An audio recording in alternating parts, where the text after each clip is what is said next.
So, ayan, cooking tayo ng ating lunch. Guys, ang niluluto ko ay chicken curry. So, nagsutay lang ako dyan ng bawang sibuyas at ang ating, nilagyan ko siya ng luya guys, saka paminta.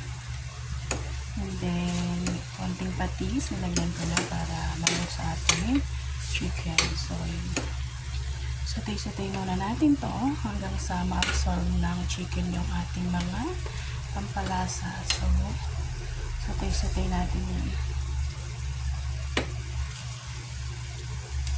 para ma-absorb muna ng chicken yung ating mga pampalasa.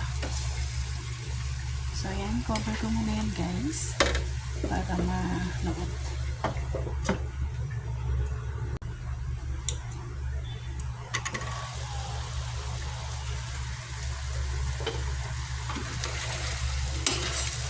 Ayan guys, diba?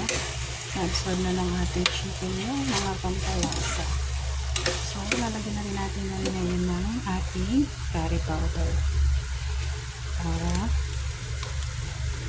ma-absorb din ng ating chicken para manuot hanggang loob.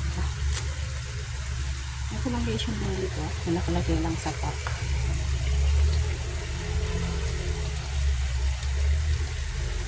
Yan na. Kaya masyadong maraming powder.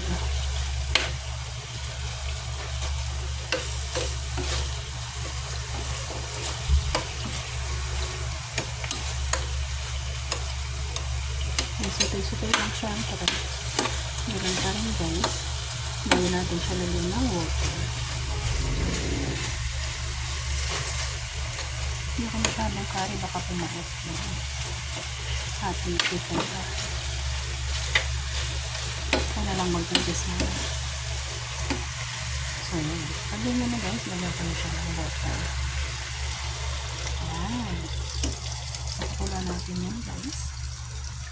So ayan, pakukulan muna natin yan. Hanggang sa lumambot yung ating chicken. Over muna natin guys.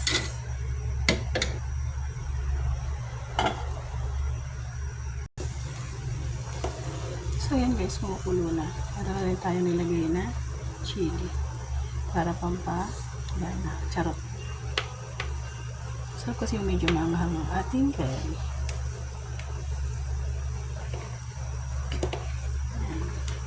Pag ganyan guys, lalagyan na natin yung ating patatas na pinirito kanina para mas lalo siyang lumambot.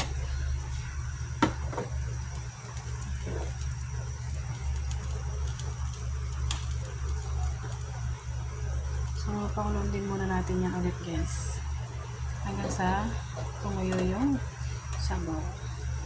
Tama-tama niya, malambot na yung chicken niya. Kaya yan guys, ang ating chicken curry. So yun guys, maglagay na tayo ng gata.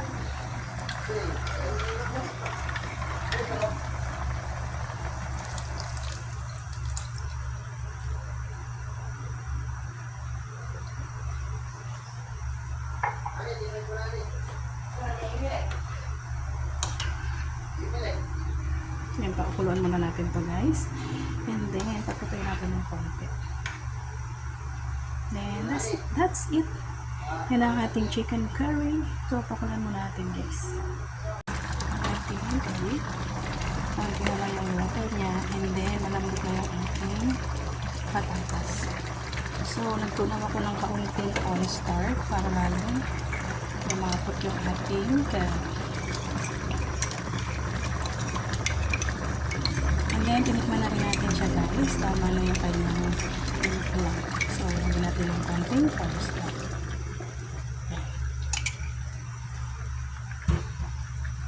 So, konting kulo na lang yan guys. Pwede na tayong mag-wash.